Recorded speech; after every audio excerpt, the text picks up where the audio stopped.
From the state capitol newsroom, Delta-8 and cannabis now share similarities but have different psychoactive substances. And after our series of stories on cannabis last week, well, we got some questions regarding Delta-8, 9, and 10. They are all hemp, but they all do different things. State Capitol newsroom reporter Chris O'Brien went to find out more about the differences. He joins us live tonight from the state capitol. Chris.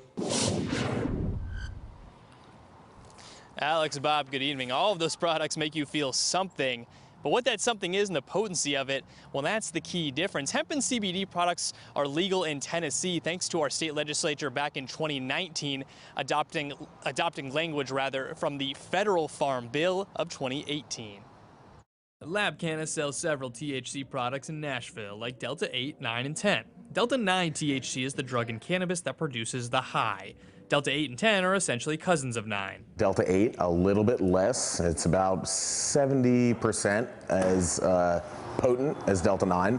And then Delta-10 leans more towards the energy, creative, focus side of things. Delta-8 and 10 are legal federally, but Delta-9 is not if the plant it's harvested from has over 0.3% of the compound.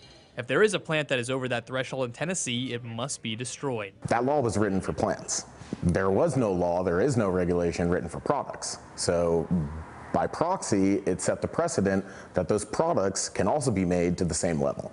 So, say you have a dense 1,000-gram gummy product. It could, in theory, have 3 grams of Delta-9 THC. For what it's worth, an eighth of cannabis is a standard amount to smoke and contains about 3.5 grams. The non-regulation has been a bit of controversy among those in the hemp community. Where there is cannabis, there is no need for Delta-8 or that loophole. Trent Wolevec works for Juicy Holdings, a cannabis company based in Denver. He argues that there's no federal regulation of Delta-8 or 10. It's sort of a Wild West atmosphere. A lot of the product is mislabeled or has too much or too little Delta-8 THC.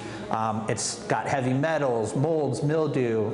It might have too many milligrams, too least milligrams, nothing at all. The thought is something Basanius actually agrees with. He welcomes regulation, hopes for recreational cannabis to become legal. We have over 1,000 tests done at every stage of the products that we make ourselves. That's not mandated, that's self-imposed. Now, it's possible that the Deltas become illegal in 2023. There's a new national farm bill coming that could change how the country is allowed to deal hemp, though no one seems to be very sure exactly what those changes will be. And Delta-8 is illegal in 12 states around the country, including Colorado. It's regulated in 9 states and has no restrictions in the other 30. And Basanius says, should Tennessee legalize cannabis medically or recreationally, Lab Canna will be at the forefront of that movement. Alex?